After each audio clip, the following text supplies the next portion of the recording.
Hello and welcome friends, कैसे हैं आप लोग। उम्मीद है आप सब ठीक होंगे। मैं भी ठीक हूँ। मैं हूँ आपका दोस्त और होस्ट समीर। दोस्तों, इस वीडियो में हम डिस्कस करने वाले अबाउट खुलानामा।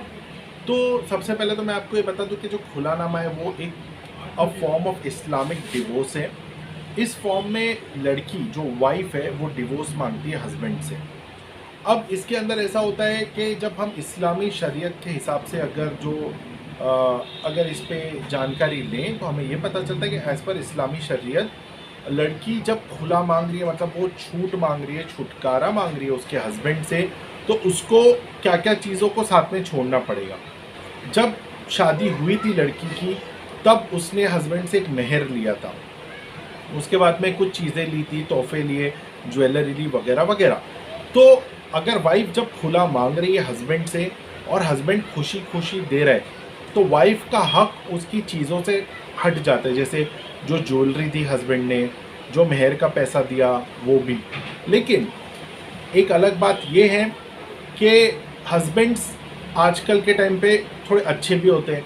अच्छे से बोलने का मतलब ये कि वो लोग छोड़ देते हैं, बोलते हैं ठीक है, अगर वाइफ खुला ले रही है तो उसको वापस मेहर का पैसा देने की ज़रूरत नहीं है। उसने जो चीज़ें लिए, कपड़े लिए हैं, वॉट एवर जो भी लिया है, वो भी देने की ज़रूरत नहीं है, वो खुद के पास रख सकती है।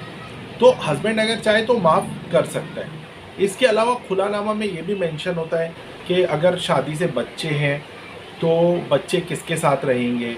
और खुलानामा में ये होता है कि शादी कब हुई, अलग कब से रह रहे, कितने टाइम से अलग रह रहे, क्योंकि किसी का भी खुला या तलाक एक दिन में नहीं होता। नॉर्मली दोनों के बीच में कोई झगड़े फसाद हुए होंगे, वो झगड़ा सॉल्व करने की कोशिश की गई होगी, फिर वो कोशिश के बाद में भी नाकामयाबी हुई होगी, फिर उसके बाद में लड़की नॉर्मली उसके माँ या बाप के घर पे रहने चली गई।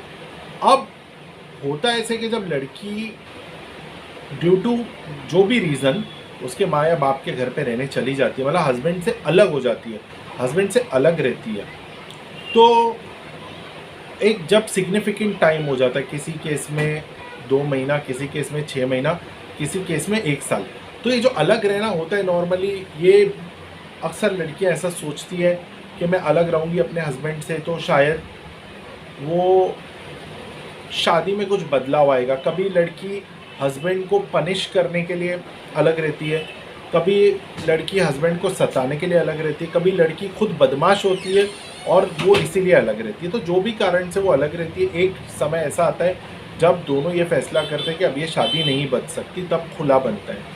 तो खुला बनने के लिए वो कितने समय से हस्बैंड से अलग रह रही है, उन्होंने कोशिश किया कि नहीं, हस्बैंड और वाइफ दोनों ने कोशिश किया कि नहीं कि उनके बीच में समझौता हो, ये सारी चीज़ें उसमें लिखी हुई होती हैं। अगर आप खुलानामा बनवाना चाहते हो तो आप बनवा सकते हो, चाहे आप इंडिया में कहीं भी हो। मैं आपकी हेल्प कर सकता हूँ खुलानामा बना के देने में। मुझे उम्मीद है वीडियो आपको अच्छा लगा होगा। खुलानामा से रिलेटेड अगर आपको कोई भी क्यूरी है तो आप जो है वो कमेंट टैब पे लिख सकते हैं, प्लस आप मुझे व्हाट्सअप भी कर सकते हैं। Thanks for watching. चैनल को ज़रूर सब्सक्राइब कीजिए।